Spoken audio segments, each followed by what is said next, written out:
Why, hello there.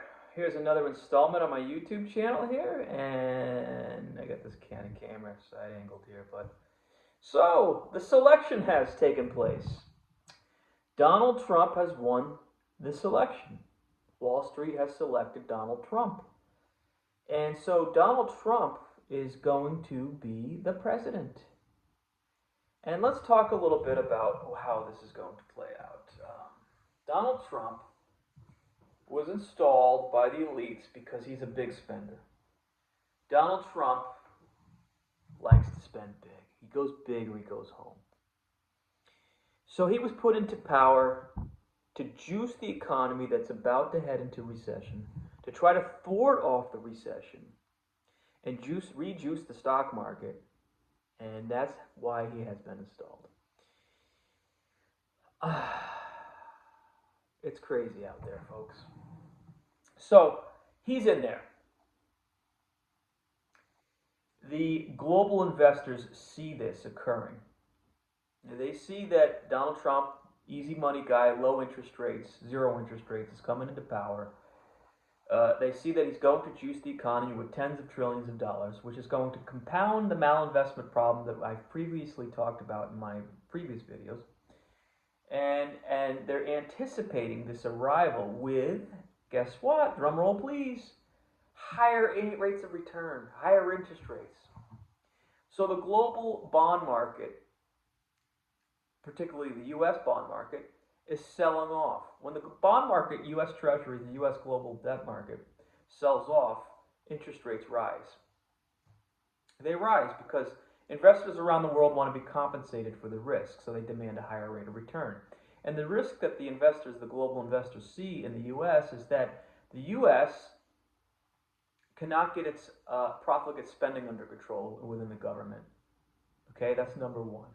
They see that Donald Trump is probably more than likely not going to cut government. He's actually going to increase government spending. And then they see zero interest rates flooding Wall Street with tens of trillions of dollars, and just a continuation of the same game that's been occurring ever since the '08 collapse.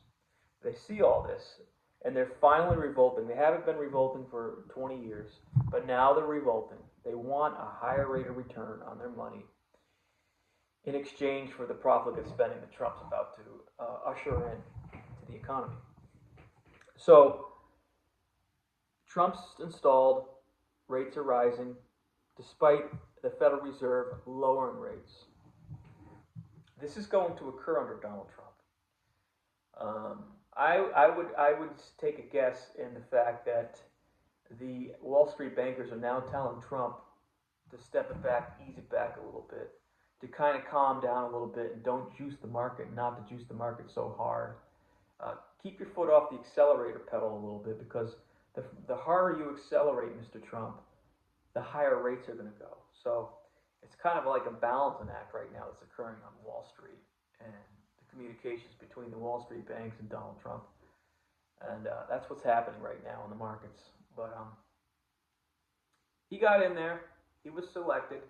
He was selected, like I said, because we were heading into a recession, and they thought that they could thwart it off. And unfortunately, the thing that they thought they could thwart off the recession is probably more than likely going to cause the recession. Profligate spending, more of the same nonsensical crap that he had under his first administration. Now, what the heck is going to happen? Well, what's going to happen is, if they can't pull Trump in, if they can't rein him in to kind of let off the accelerator pedal, he's going to start talking up the game of his presidency. He is a bit of a narcissist, as they all are. They're all narcissistic pieces of shit that sit behind the Resolute desk. But he may, his pride may get the better of him, where he feels the need that he has to juice the economy even harder because he's the big spending president. Hold on a sec, there we go. And he may just keep juicing the economy, which may cause interest rates to keep rising. And if interest rates do continue to rise, it's going to cause a market crash. That's plain and simple.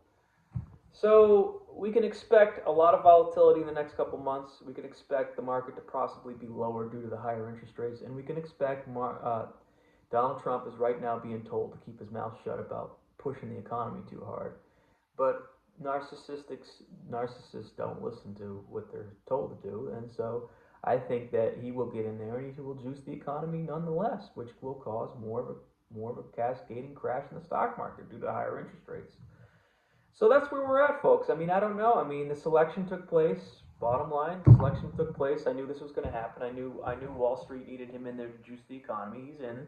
He's in. He got picked. He's the man. He's the salesman. He was a great salesman in 2016 for the economy. He cut taxes. He deregulated business, which was all good, but he never cut government.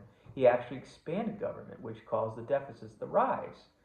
And then so Trump is really about juicing his own pockets.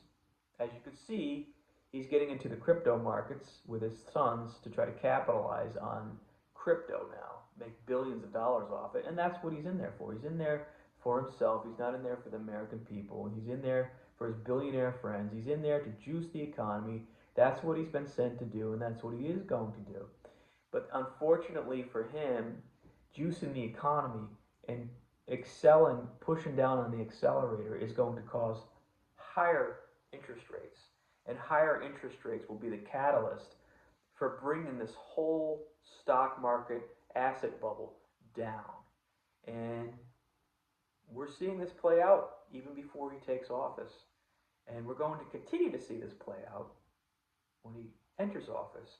And within the 6 months, his first 6 months, I think we're going to see quite a bit of fireworks in the asset market bubbles that are all around the whole economy.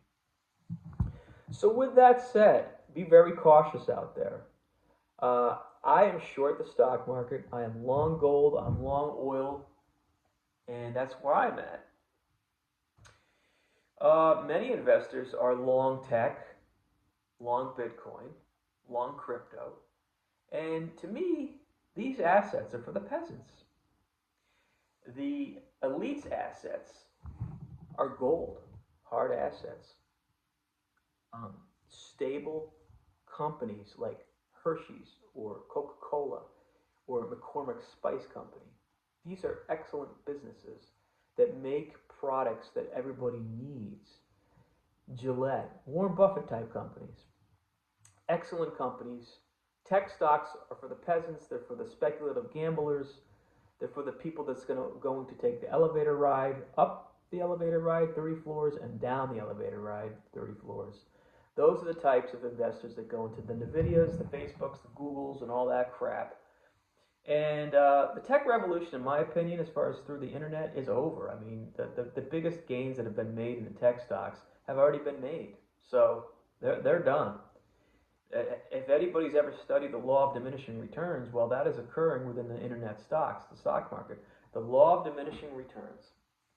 So that's where we're at with tech stocks. But yet tech is so promoted, so heavily promoted on Wall Street, that it's at record highs. NASDAQ skyrocketing because of all the promoters on Wall Street. It's amazing what what marketing does. It really is amazing what marketing does. But marketing has got the NASDAQ to the levels that it's at right now. And so it will continue to do that until it doesn't. And so hard assets is the place to be. Gold, silver, copper, iron, oil and gas. And let's just be right there, stay right there as this debt market implodes under Donald Trump's watch. As the stock market and the debt market both implode, you want to be in hard assets. You want to avoid the cryptocurrencies. You want to avoid the tech stocks. I know it sounds like I'm an atheist here, but no, you have to get out of these things. They are a ticking time bomb for disaster. The elites are buying all the great stuff out there. All the excellent companies that make products that everybody uses on a day-to-day basis and that their evaluations aren't that expensive. They're buying all of those stock and all those companies. They're buying the hard assets all around the world, and that is great. That's wonderful for your portfolio. So get into these things. Get out of the tech stocks. Get out of the crypto market. They're all waiting to collapse. I hope you've enjoyed this video. I'll get back at you next week with another one discussing the profligacy of Donald Trump.